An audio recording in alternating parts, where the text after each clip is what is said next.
आरव ने युग को फोन करते हुए कहा, हेलो युग। हाँ आरव, बोलो क्या हुआ?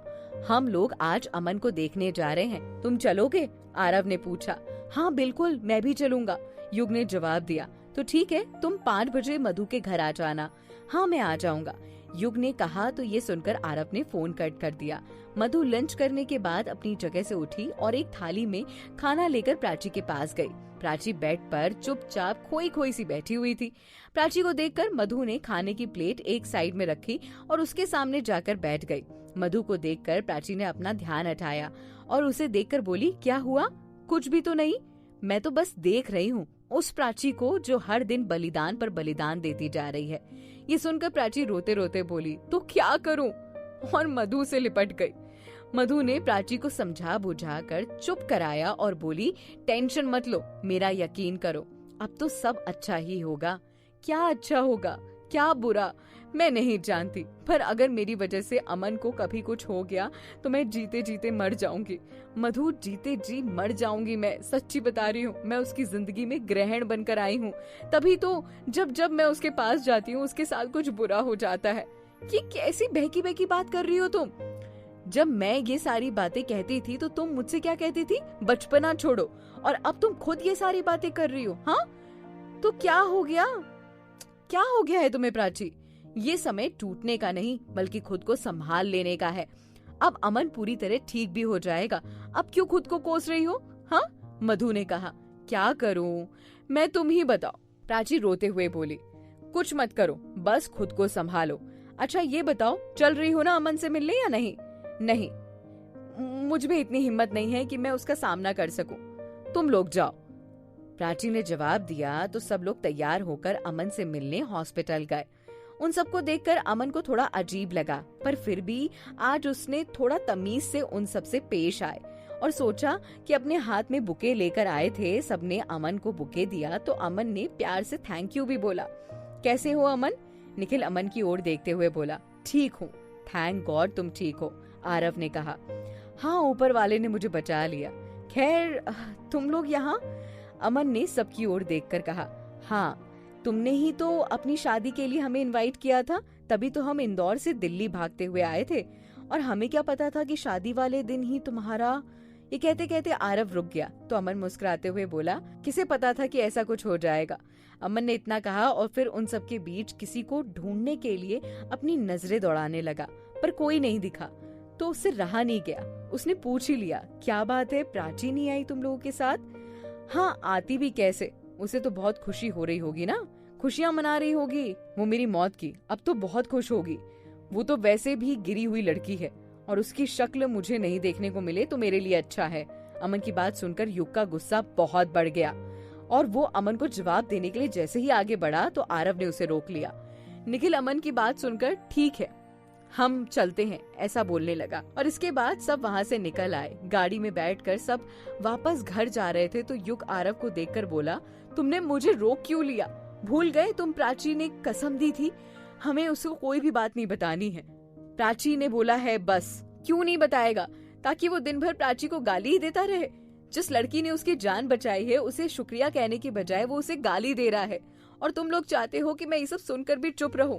मुझसे नहीं होगा ये सब। अमन को छोड़ूंगा नहीं मैं। भूल जाओ ना, भूल जाओ, छोड़ो उसे। बहुत ही जल्द अपनी गलतियों का एहसास होगा।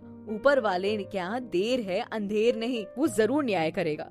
निखिल ने गाड़ी ड्राइव करते करते कहा। आयशा भी अमन के एक्सीडेंट की वजह से काफी परेशान थी। उसका बना बनाया प्लान जो चौपट हो गया था। इतने दिनों से वो जो प्लान बना रही थी कि उस पर पानी फिर गया था। अमन के एक्सीडेंट के बावजूद भी अब तक अमन से मिलने हॉस्पिटल नहीं आई थी। वो देखकर अमन को बड़ा अजीब लग रहा था और उसकी फैमिली इस बात से परेशान थी। पर आज जब वो अमन से मिलने हॉस्पिटल आई तो अमन की मम्मी उसे देखते हुए बोली, क्या बात है बेटा, इतने दिनों से कहाँ थी? तुम एक बार भी अमन को देखने नहीं आई? आयशा कुछ बोल पाती इससे पहले उसकी माँ बोली, क्या करे बहन जी, रो रो कर इसने बुरा हाल था 3 दिन से। जब से सुना है कुछ खाया नहीं कुछ पिया नहीं, बस दिन भर रोए जा रही थी और अमन की जिंदगी के लिए मंदिर के चक्कर लगा रही थी। जब इसे पता चला कि वो पूरी तरह ठीक हो गया है, इसने आज खाना खाया और अमन से मिलने आ गई। ये सुनकर अमन की माँ रोने लगी और उसे गले लगाकर बोली, मुझे तुम जैसी बहू पर गर्व है। देखो ना ऊपर वाले ने कैसा खेल खेला, शादी वाले दिन ही उसका एक्सीडेंट हो गया। अगर ऐसा नहीं होता तो आज तो मेरे घर की बहू होती। खैर भले ही मुहूर्त 6 महीने के बाद हो, पर मेरा और मेरे बेटे का फैसला हमेशा वही रहेगा। तुम मेरे घर की बहू थी और हमेशा रहोगी। मैं तुम्हें अपने घर की चौखट पर बहू के रूप में देखना चाहती हूँ। अमन की मम्मी अपने आंसू पोंछते हुए बोली। हाँ मम्मी, ऐसा ही होगा, आयशा ने कहा। इसके बाद अमन के पास जाकर प्यार से उसके हाथों को अपने हाथ में ले लिया। आयशा की इस हरकत की वजह से अमन की आंखें खुल गई। वो आयशा को देखकर बोला, अरे तुम? हाँ, तुमसे मिलने आई थी। कैसे हो तुम? मैं ठीक हूँ आयशा। अगर तुम्हें कुछ हो जाता। कहते कहते आयशा बनावटी आंसुओं के साथ रोने लगी।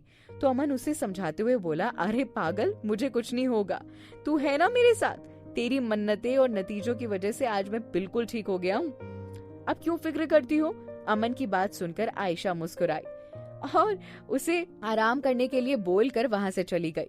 निखिल, मधु, रूही, आरव और युग एक साथ घर पर आए तो प्राची उन सबको देखते हुए बोली, कैसा है वो? ठीक है फिलहाल, अब टेंशन की कोई बात नहीं है। ये सुनकर प्राची चैन की सांस लेते हुए बोली, थैंक गॉड वो ठीक है, वरना पता नहीं उसे क्या हो जाता। कुछ नहीं होता, तुम क्यों टेंशन लेती हो? युग ने कहा। अच्छा आप लोग बैठो, मैं आप लोगों के लिए नाश्ता और चाय लाती हूँ, प्राची ने कहा। और इसके बाद वो खुद किचन में चली गई। प्राची के जाते ही मधु भी उसके पीछे पीछे किचन में गई और हल्का सा मुंह बनाते हुए बोली, अमन तेरे लिए बहुत उल्टा सीधा बोल रहा था। ये सुनकर प्राची उसे अनसुना कर बोली, कोई बात नहीं, उसे जो बोलना है वो बोलने दे, सोचने दे, मुझे कुछ नहीं समझना। मैं जो उसकी मदद करके आई या फिर मैंने जो किया, मैं उससे ही खुश हूँ। प्राची, हमने तय किया है कि हम कल फरीदाबाद के लिए निकल जाएंगे, सब लोग, और तुम्हारे पापा को भी देख लेंगे और तुम भी उन लोगों से मिल लेना। क्या कहती हो तुम? सबकी बात सुनकर प्राची बोली, हाँ ठीक है, मुझे क्या बुराई होगी भला। तो प्राची की बात सुनकर आरव ने युग को इशारों में कहा कि तुम अपनी फैमिली को भी ले आना। अब आगे क्या होगा? कल फरीदाबाद जाकर क्या होती हैं बातें? क्या प्राची को हल्की सी भी भनक पड़ेगी कि उसकी और युग की शादी की बातचीत होने वाली है? ये सारी बातें आपको अगले एपिसोड में पता चलेगी। ये एपिसोड कैसा लगा नीचे कमेंट करके जरूर बताइएगा।